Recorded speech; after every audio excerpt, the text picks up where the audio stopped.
నమస్తే, welcome to KK news. నేను శ్రీదేవి. ఈ రోజుల్లో వర్క్ అండ్ లైఫ్ బ్యాలెన్స్ పై చర్చ రోజుకో మలుపు తిరుగుతుంది. వారానికి 70 గంటలు పనిచేయాలని ఇన్ఫోసిస్ సహ వ్యవస్థాపకుడు నారాయణమూర్తి చేసిన ప్రకటనతో ఈ చర్చ మొదలైంది.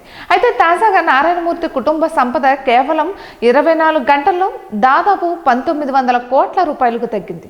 శుక్రవారం స్టాక్ మార్కెట్లో క్షీణత కనిపించగా ఈ సమయంలో ఇన్ఫోసిస్ షేర్లు భారీగా పతనమయ్యాయి.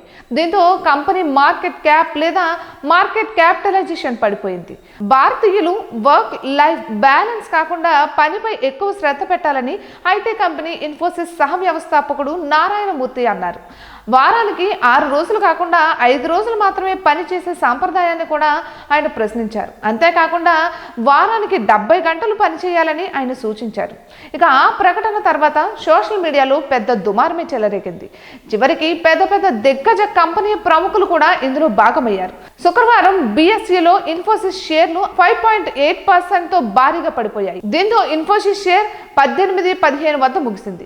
ఇక ఈ విధంగా నారాయణమూర్తి కుటుంబ సంపదలో భారీ క్షీణత సంభవించి ఇంకా అతని మొత్తం సంపద దాదాపు 1900 కోట్లకు తగ్గింది. ఇక ఇన్ఫోసిస్ లో మొత్తం 4.2% ఉన్న కుటుంబ వాటా షేర్ల విక్రయం తర్వాత 30,292 కోట్లకు తగ్గింది.